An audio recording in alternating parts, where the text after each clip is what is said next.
All right, let's talk BTEC Sport Component 3. If you're getting ready for that exam, you are in exactly the right place. We're not just going to go over some notes. We're going to build a proper strategic game plan.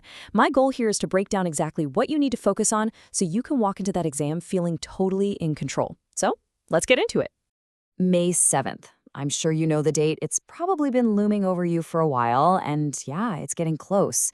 It's totally normal to feel the pressure building, but our mission today is to flip that anxiety into a super clear, actionable plan.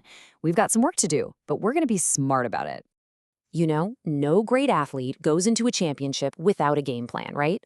Well, that's exactly what we're doing here. This is not about last-minute panicked cramming. It's about being strategic, targeting the areas that'll give you the biggest bang for your buck, mark-wise that is. Okay, first things first, with everything you could possibly revise, where do you even start? Well, we've looked at past papers, we've seen the trends, and we know which topics carry the most weight. We're calling these your top 10 hot topics. Nailing these is your first cue play. Kicking off our top 3 with an average of 23 marks up for grabs, it's the basic principles of training. You know what I'm talking about. Fit, frequency, intensity, time, and type. Seriously, if you don't know this inside out, you're just leaving easy marks on the table. It's a must-know. Coming in hot at number 2, worth a whopping 25 marks on average, are the additional principles of training. This stuff is pure exam gold. We're talking progressive overload, specificity, reversibility, all those key concepts. Examiners absolutely love to ask about these, so you need to love them too. And here it is, the undisputed champion of Component 3, goal setting. With a massive 27 marks historically tied to it, this is the one topic you absolutely, positively cannot afford to mess up. Getting your head around smarter goals, that's specific, measurable, achievable, relevant, time-bound, exciting, and recorded, is your ticket to the top grades. Simple as that. So here it is, the whole checklist. You can see our top 3 sitting pretty at the top, but look at the other heavy hitters. Training methods, types of provision, even motivation and agility. My advice, get your phone out, take a screenshot of this right now. Use this as your revision roadmap. Start at the top and just work your way down. Okay, knowing what to revise is half the battle, but knowing how to answer the questions, that's the other half. It's all about cracking the code of the exam. So let's look at the rulebook, the command words. Think of these as little clues the examiner leaves you, telling you exactly what they want to see in your answer. Let's start with the simplest one out there, identify. When you see this word, don't overthink it. The examiner just wants a quick, straight-to-the-point answer. You just need to name something, point it out. It's a direct recall of a fact. That's it. Next up, we have describe.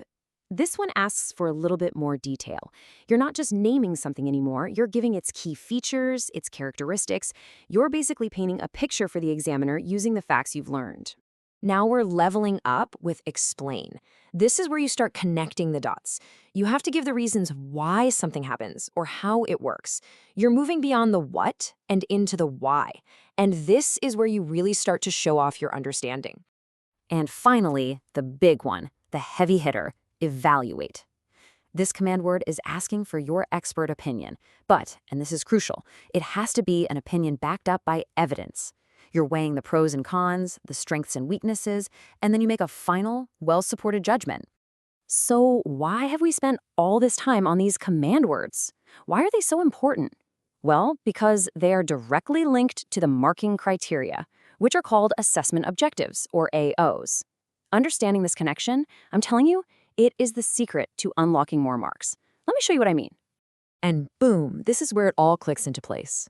See this? Describe questions test your AO1, your basic knowledge, and they're usually worth 1 or 2 marks. Explain questions test AO2, how you apply your knowledge, and that gets you 2 to 4 marks.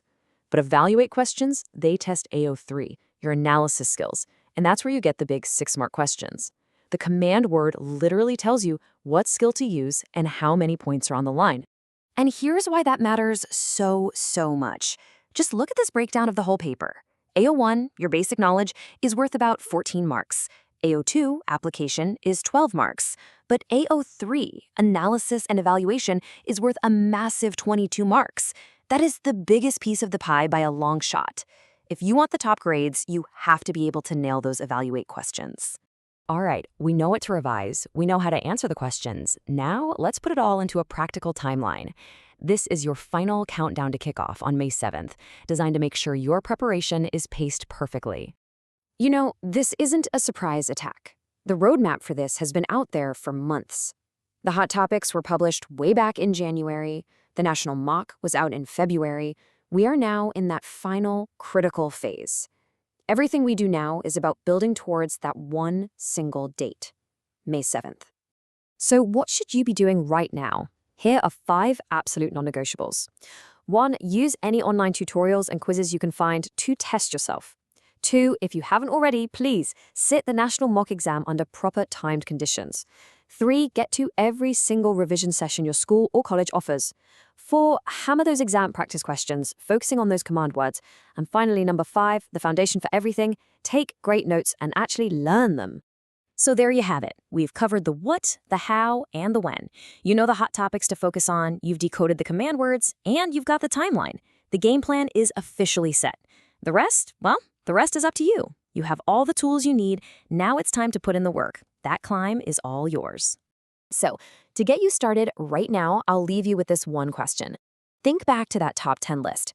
Which one of those high-value topics are you going to absolutely master first? Pick one, dive in, and start building that winning momentum today.